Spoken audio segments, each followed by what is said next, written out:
$4 trillion economy हम पहुंच गए हैं। गौतम अदानी ने भी ट्वीट करा है, क्योंकि आईएमएफ का डेटा है, जो आईएमएफ का ट्रैकर है, उसको कोट करते हुए बोला है कि इंडिया की इकोनॉमी 4 ट्रिलियन से क्रॉस हो गई। अब जो ज्यादा जो शेयर है ग्लोबल इकोनॉमी में वो इंडिया और चाइना का होने वाला है अमेरिका के बाद।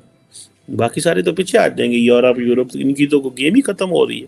इंडिया की तरक्की का राज क्या है? इतनी तेजी से इंडिया की इकोनॉमी ग्रो कर रही है, समझते बालातर है। मैं तो कहता हूँ कि इंडिया हमें एक झटके में खरीद ले, हम लोग ऐसे हैं। इतना बड़ा इवेंट उन्होंने ऑर्गेनाइज किया वर्ल्ड कप का, और उसकी भी बड़ी डिटेल्स आई हैं कि कितना पैसा उससे भी बना है उनके यहाँ कई चीजों में, जो वर्ल्ड कप क्रिकेट से।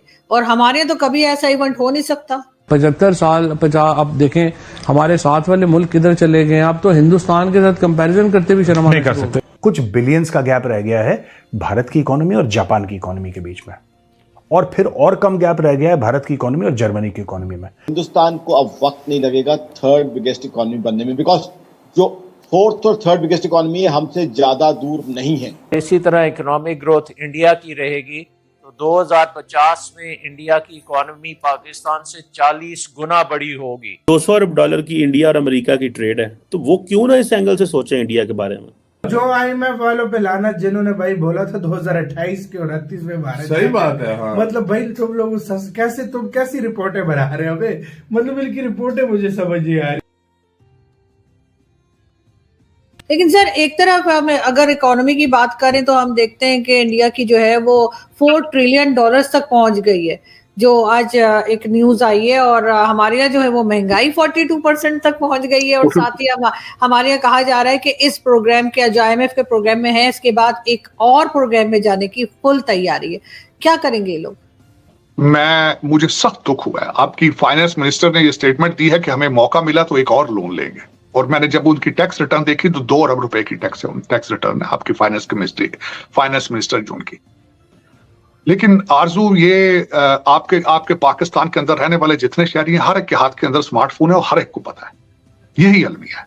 बेचारे कर कुछ नहीं सकते, वोट डालते किसी को है, जाते किसी को है। अभी ये औपचारिक रूप से नहीं आई, फॉर्मल रूप से नहीं आई, फाइनेंस मिनिस्ट्री से नहीं आई, लेकिन ये खबर आई है और गौतम अदानी ने भी ट्वीट करा है, क्योंकि आईएमएफ का डेटा है, जो आईएमएफ का ट्रैकर है, उसको कोट करते हुए बोला है कि इंडिया की इकोनॉमी 4 ट्रिलियन से क्रॉस हो गई। अब ये बहुत कम गैप रह गया है, कुछ बिलियंस का गैप रह गया है भारत की इकोनॉमी और जापान की इकोनॉमी के बीच में, और फिर और कम गैप रह गया है भारत की इकोनॉमी और जर्मनी की इकोनॉमी में।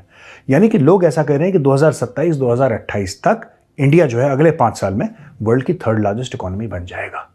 अभी औपचारिक रूप से किसी ने, मोदी जी ने भी ट्वीट नहीं करा शायद, और निर्मला सीतारमण जी उन्होंने ट्वीट नहीं करा, किसी ने इसके बारे में ट्वीट नहीं करा, लेकिन गौतम अदानी ने ट्वीट करा है, देवेंद्र फडणवीस जी हैं उन्होंने ट्वीट करा, और 1-2 और मंत्रियों ने ट्वीट करा है। लेकिन ये डेटा जेन्युइन है क्योंकि आईएमएफ का डेटा है, राइट। लेकिन मुझे ऐसा लगता है कि अपना ड्यू डिलिजेंस करके 3-4-5 दिन, 1 हफ्ता लेगी फाइनेंस मिनिस्ट्री, फिर उसके बाद जब फाइनेंस मिनिस्ट्री ओके करेगी कि हाँ साहब हम लोग श्योर हैं, हम लोग इस मामले में बिल्कुल पक्के हैं, तब जाके, क्योंकि हमारे यहाँ ऐसे ही होता है कि we are very conservative in that sense, और होना भी चाहिए। पाकिस्तान में तो पता लगा सबने ट्वीट कर दिया कि हम वर्ल्ड की टॉप इकोनॉमी बन गए, Pakistan is world top economy. Pakistani कर देते हैं ऐसा। मैंने पाकिस्तानी एंकर्स के नाम नहीं लूंगा, बेचारा बड़ा शरीफ सा बंदा है, वो कह रहा है खड़े होके, मैं सिंध में खड़ा हूं और मेरे पैर के नीचे 250 अरब का कोयला है। वो कह रहा है मेरे पैरों के नीचे 250 अरब का कोयला है। इमरान खान कह रहा है कि कराची के समुद्र में दुनिया का सबसे बड़ा तेल का जखीरा है, हमारे पास इतना तेल है कि सऊदी अरब शर्मा जाए। ये सब पाकिस्तानी और जिम्मेदार पाकिस्तानी, प्राइम मिनिस्टर लेवल के जिम्मेदार पाकिस्तानी, खैर किसी जानवर का नाम ही नहीं है, जिम्मेदार पाकिस्तानी तो होता नहीं है, लेकिन ये पीएम की कुर्सी पर बैठ के ऐसी ऐसी फेंक देते हैं कि इनका काम है पब्लिक को खुश करना। ठीक है, ये पब्लिक को ना ग्लूकोज की डोज दे देते हैं, फिर पब्लिक खुश हो जाती है, फिर कल फिर जलील हो जाती है, लेकिन उतने 1-4-5 घंटे के लिए तो पब्लिक खुश है ना। तो ये करता एक यूट्यूब चैनल जो कि सारे कंट्रीज की इकोनॉमी वो हर सेकंड पे कितना बढ़ रही है वो बताती है। वो ये हर सेकंड पे कितना बढ़ रही है ये कैसे बताती है? ये चीज है कि पिछले साल इकोनॉमी कितना बढ़ी और इस साल वो कितनी बढ़ेगी, उसको टोटल को सपोजिंग एक इकोनॉमी है वो $100 बिलियन से बढ़ती है। अब वो $100 बिलियन को 365 दिन से डिवाइड करेगा। 365 दिन से डिवाइड करने के बाद उसको फिर उसके बाद वो डिवाइड करेगा 24 से, घंटे की जीडीपी आ जाएगी। उसको फिर वो डिवाइड करेगा 60 से, तो मिनट की जीडीपी आ जाएगी कि 1 मिनट में कितना बढ़ रही है, और उसको फिर 60 से डिवाइड करेगा तो हर सेकंड की आ जाएगी कि इस सेकंड में कितना डॉलर बढ़े। इसी हिसाब से वो प्रोजेक्शंस देती है। ये जो YouTube चैनल है ये प्रोजेक्शंस देता है कि अगले साल तक ये इकोनॉमी यहां पहुंच जानी चाहिए, और यहां पहुंचेगी तो इसका हर सेकंड का निकाल के वो हर सेकंड अमेरिका की इकोनॉमी, चाइना की इकोनॉमी, इंडियन इकोनॉमी, बाकी सारी इकोनॉमीज हर सेकंड उसी हिसाब से ये बढ़ाता रहता है। इसके पास एक्चुअल फिगर्स नहीं होती, नो डाउट अबाउट इट, कि हमारे शिप्स पे कितना सामान आ रहा है या हमारे पास से कितना सामान जा रहा है। एक्चुअल फिगर्स इसके पास नहीं होती और एक्चुअल फिगर्स पे देखता भी नहीं है।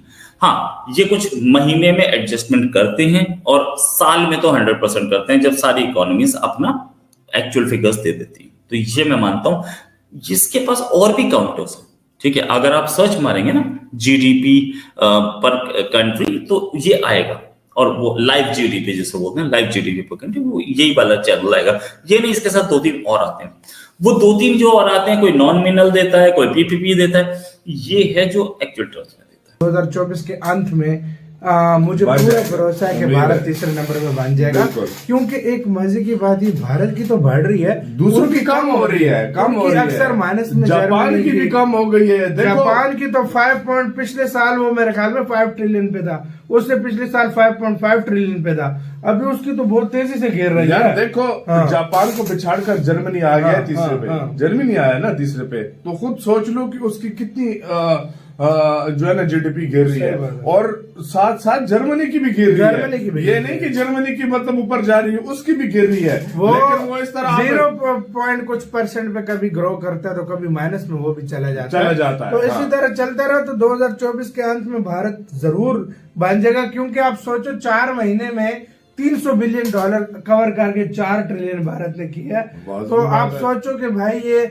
अगले 3 महीनों में क्या करेगा और उससे अगले 3 महीने में क्या करेगा, तो भारत की जीडीपी कहाँ चली जाएगी। जीडीपी के मामले में अगर देखा जाए ना, इंडिया की जीडीपी दिन ब दिन बढ़ती जा रही है, और बहुत तेजी से। और दूसरी बात ये कि यार ये इसमें कोई शक नहीं है, आप बहुत भी, मैं ज्यादा से ज्यादा मैं कहता हूँ वाकई में 10 से 11 महीने, 10 से 11 महीने, चलो यार पूरा साल ले लो, लेकिन अगले साल के एंड में पक्का एंड में जो है ना हो जाएगा। हमें पूरा भरोसा, मुझे लग रहा है पूरा साल कर लो हो जाएगा, क्योंकि भारत की जो रफ्तार है ना इस टाइम ये बता रही है, देखो बिल्कुल सही। और जो IMF वालों पे लाना, जिन्होंने भाई बोला था 2028 के 29 में भारत, सही बात है। हाँ। मतलब भाई तुम लोग तुम कैसी रिपोर्टें बना रहे हो भाई, मतलब इनकी रिपोर्टें मुझे समझ नहीं आ रही भाई। वो सही बात है, रफ्तार देखकर अंधा भी बता दे कि भारत कितनी जल्दी तुम्हें अगर पता हो, तुम्हें ये पता होना चाहिए, जितनी भी IMF ने या जिसने भी सारी फिर बनाते हैं, वो फिर बनाते हैं।